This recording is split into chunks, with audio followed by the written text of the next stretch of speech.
Yo, what's up guys, Struts here, surprisingly not hacked. Sorry I haven't been around for the last few weeks. There's no real excuse for it. I just really haven't been in the mood for YouTube.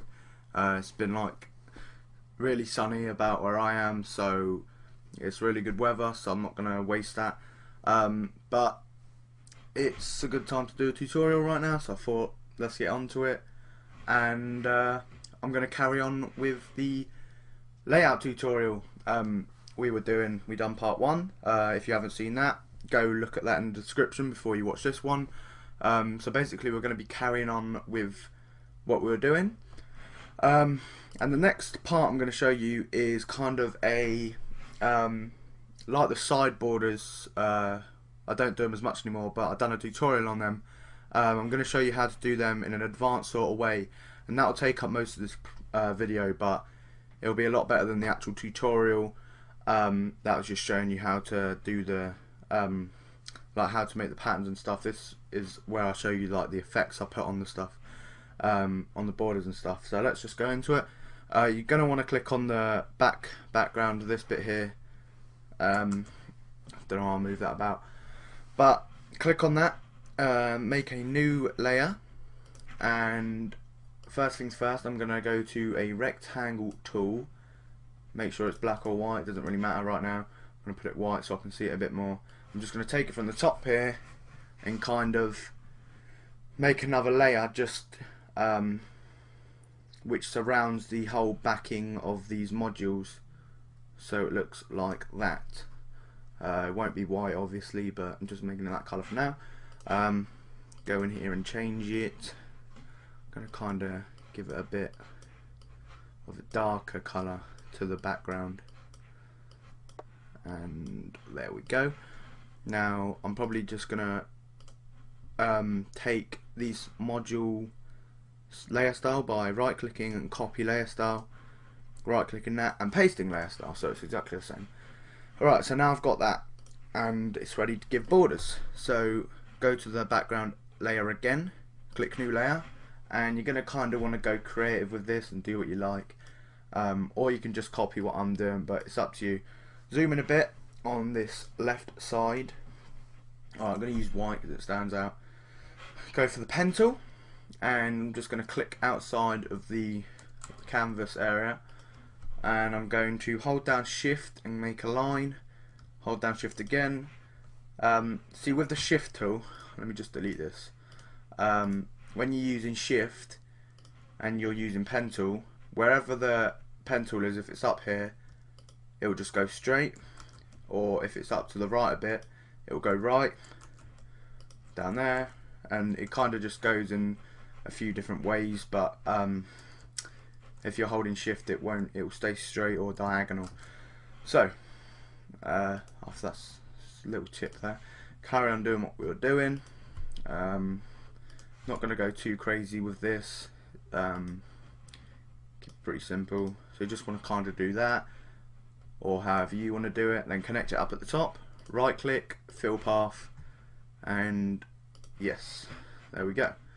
Going to add a new layer behind that, and we're going to kind of just make some little adjustments so it looks a bit more complex. Let's add another layer, put that in the middle of them two. I'm going to make this black so it stands out a bit. I'm just going to put it like that.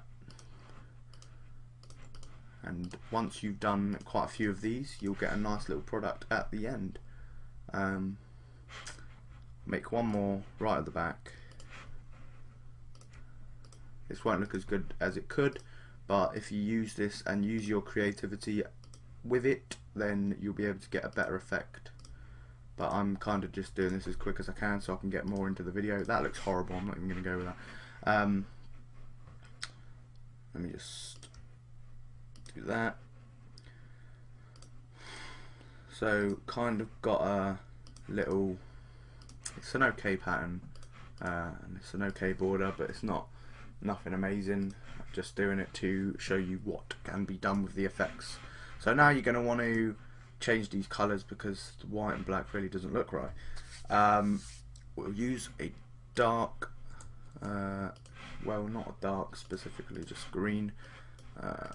So I'm going to mask that layer over the top, go to paint bucket and fill that in like that. In fact, I'm going to make that dark grey. Yeah, and then I'm going to kind of want to change the colours for each one. So that one I'll do a lighter grey. See, all this is just masking stuff. You can do colour overlay in the effects, but I'm not going to do that, just for reasons which will take a while to explain. But you know, I'm going to go for a green now, and then same for this one here. That's that one, I think. Nope, wrong one. And there we go.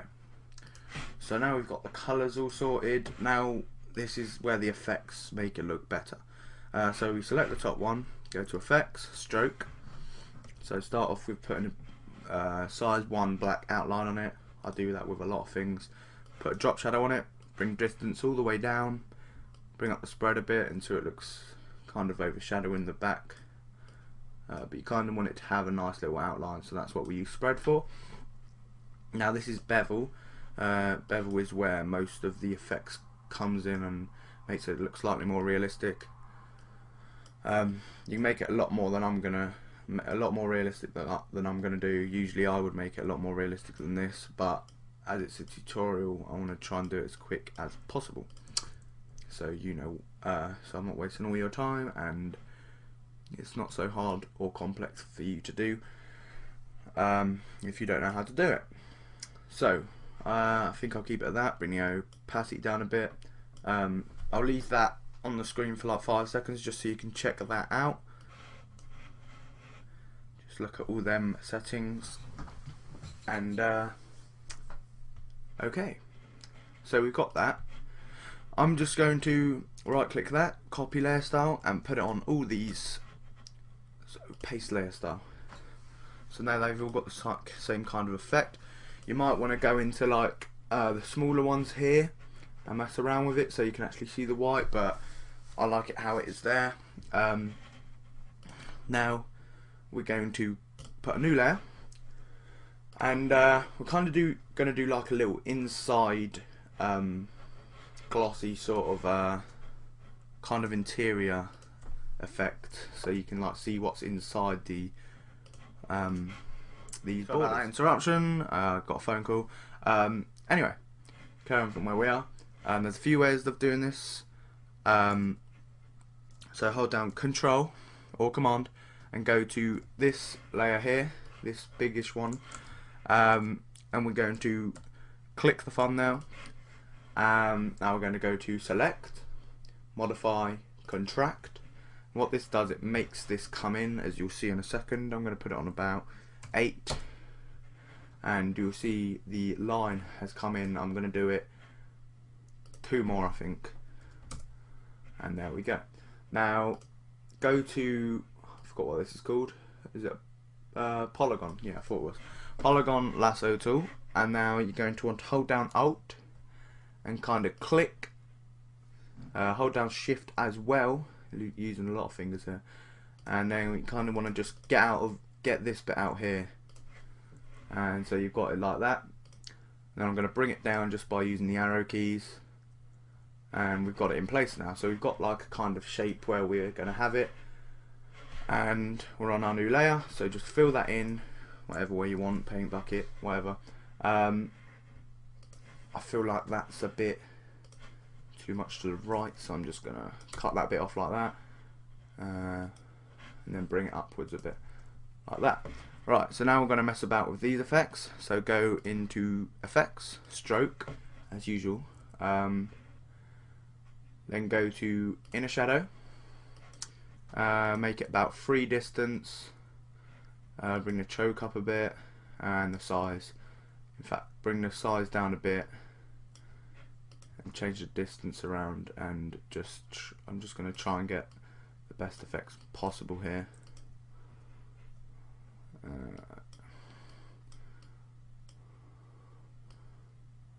that looks okay. So yeah, I'll leave that there so you can just copy that quickly. I'm gonna mess around with it. It doesn't look quite right. You can take it all the way in and just do it like that. In fact, yeah, that's the best. That's best there. So just copy that.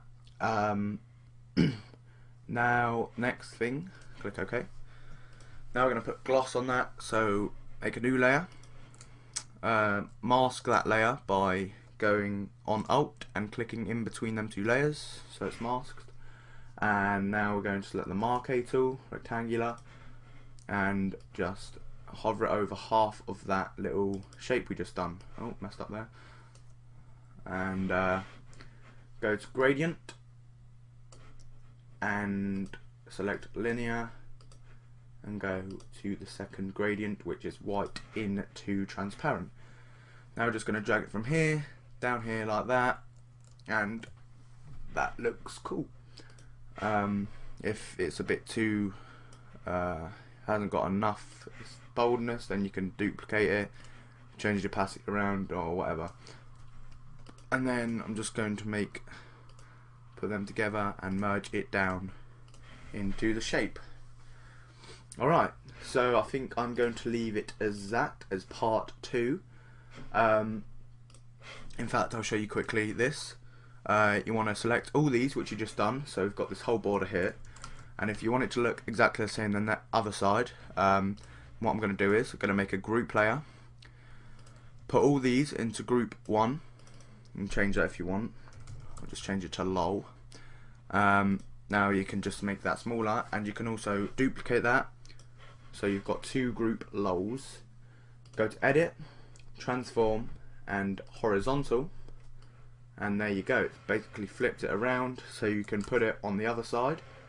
The only problem you get with doing it like this is that the effects of the bevel and shadow and that they change, but that shouldn't be too hard. Basically all you have to do is, I'm going to zoom in again quickly here. Right, bit too much. So as you can see, it's like shadowy this side and light this side. Not hard to change this. Just go into each layer like this. Bevel. You don't really need to do it on the shadows. The shadows should be fine. Go to use global light. Switch that off, and then just basically make it exactly as it was, but this side, and you'll kind of just get the effect that you have on that side.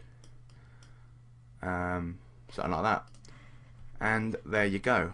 Now all you have to do is copy that and do it on them other layers as well, and there you have it. Pretty simple. So that's about it for part 2. I'll bring part 3 soon. Probably what we'll do on that is mess with background effects and stuff, and I'll see you soon. Thanks a lot guys. Strats, peace out. If you want to keep up to date with what I'm doing and what's happening, follow me at Twitter, twitter.com/stratsyo. Peace.